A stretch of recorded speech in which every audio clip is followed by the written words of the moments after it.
2,00,00,000 ఎవరు కేసీరావు హయాంలో 2,00,00,000 పెట్టుబడులతోటి మేము బ్రహ్మాండంగా ప్రాజెక్టులు కట్టాము. ఎక్కడ కూడా మేము కమిషన్లకు కకృతి వాళ్ళలేదు. రామసకదంగా రైతులని కడుపులో పెట్టుకొని చూసుకున్నాము, రైతుల కళ్ళల్లో ఆనందం చూసినాము అనేది ఏమో వాళ్ళు చెప్పారు. మరి 10 ఏళ్ల సంధి నువ్వు రాజ్యం వేలి ఈ ఎస్ఎల్బిసి ఏదైతే ఉందో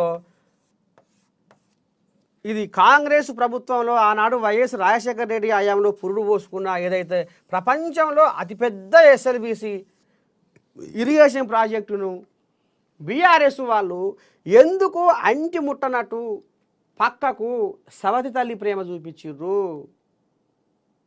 ఇవాళ మీ ఉద్దారకం వల్ల పడవబడి అది ఇవాళ గీ అనర్థానికి దారి తీసింది. 8 మంది ప్రాణాలకు మీరు చేసిన ఉద్దారకం వల్లనే ఇలా 8 మంది అన్యాయంగా ఉచితార్థంగా పాపం వల్ల సిక్కుకొని ఇదయ్యిర్రు అనేది ఇప్పుడు రేవంతమయ్య అమ్మాయి వెళ్ళబోసుకుంటుండు. మరి ఎటువయ్య 2,00,00,000 ప్రాజెక్టులో మేము బ్రహ్మాండంగా కలకలలాడుతుంది తెలంగాణ అని. ఏ ప్రాజెక్టు కమిషను, ఏ ప్రాజెక్టు కమిషన్ అని ఇది ఎలిచిపారి ఆఖరికి జనాల చివర పడితే లాభం లేదని కుర్చీ గుంజి ఇగో ఇప్పుడు రేవంతం చేతిలో పెట్టారు. ఇవాళ మీరు చేసిన పాపం వల్లనే, మీరు చేసిన ఉద్దారకం వల్లనే ఇంకో గీ కథ జరిగింది. మరి ఇవాళ 8 మంది ఆయన దేవాదులలో 8 మందో 9 మందో ఇదయి 5 ఏళ్లకు వాళ్ళ జాడ దొరికింది. ఇది సరే. ఇప్పుడు ఎస్ఎల్బిసిలో మీరు ముట్టకున్నా, మీరు అంటుకోకున్నా, మీరు ముట్టుకోకున్నా దీన్ని చెయ్యాలే, చేపాలే. ఇటు పాలమూరు అటు నల్గొండ జిల్లాలకు మరి రైతుల పంటలు, మరి రైతులకు పంట భూముల సస్యశామం చేయాలని ఈ రకంగా రేవంతమయ్య కంకరం కట్టుకోడు. ఇక దీన్ని ఎటువంటి ఇట్టే వదిలిపెడితే బాగుండదు. ఆనాడు 2,000 కోట్లతో ఒడిచిపోయే ఈ ప్రాజెక్టు ఇవాళ 4,000కు పెరిగింది.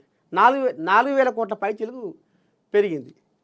మరి ఇప్పుడు ఇది ఎట్లా చేయాలి, ఏం చేయాలి? ఇట్నే వదిలిపెడితే ఇంట్లో బలిపత్ర పట్టి పడవబడి చెడ్డ ఇంకేం గందరగోళం అవుతుందో అని చిన్నగా వీళ్ళు ఉపాయం చేసి, ఉపాయం అంటే ఏదో సాటుమాటు ఉపాయం కాదు, లేకపోతే ఇక మాత్రం లేని ఉపాయం కాదు. వీళ్ళు పెద్ద నిపుణులు, బయట దేశాలకు వెళ్ళి అమెరికాకి వెళ్ళి నిపుణుల ఇంజనీర్లను ఈ రకంగా తీసుకొచ్చి చేస్తే అది ప్రకృతి మరి ఆడ ఎట్లా ఇదయిందో ఆనాడు చేయక వచ్చిన పడవ ఉన్నందుకు ఇప్పుడు ఇంత ఘోరం జరిగిపోయాయి. ఇప్పుడు దీని మీదనే ఇప్పుడు ఎట్టి బురద రాజకీయం, ఎటుపెట్టి బురదలో చిక్కుకపోయినా వాళ్ళ ప్రాణాలు ఎట్లా ఉంటాయి, ఏంది ఏం కథ, వాళ్ళ ప్రాణాలకు మరి మనం ఎట్లా భరోసా ఇద్దాము, వాళ్ళ కుటుంబాలకు మనం ఎట్లా భరోసా ఇద్దాము అన్న సోయిని మర్చిపోయి ప్రతిపక్షాలు మొత్తం ఏమన్నంటే ఎస్ఎల్బిసి ఇప్పుడు ప్రభుత్వ నిర్లక్ష్యమే అంటే వీళ్ళు అందులోకి పోయి వాళ్ళు రాకుండా వీళ్ళు ఏమైనా చేసిర్రా? అలా బురద నీళ్ళు రాకుంటే ఏమైనా కట్టగట్టిర్రా? హరే రామ. ముందుగాల ఎవరైనా, ఏ పార్టీ వాళ్ళైనా, ఏ నాయకుడైనా ముందుగాల పాపం ఎవరైతే ఈ ఎస్ఎల్బిసి బాధితులు 8 మంది అలా చిక్కున్నారో వాళ్ళకు సాయం చేయి. వాళ్ళు ఇవాళ అసలు ఏమనాలి, ఎట్లా అనాలి పాపము. ఇవాళ వాళ్ళ కుటుంబ సభ్యులు ఇవాళ గుండెల నిండా దుఃఖాన్ని నింపుకొని అల్లాడుతున్నారు. వాళ్ళు నింగికి నిచ్చెన వేద్దుమా,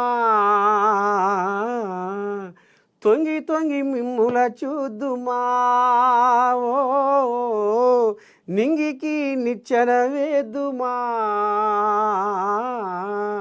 తొంగి మిమ్ముల చూద్దుమా, ఓ ఏడ ఉన్నారో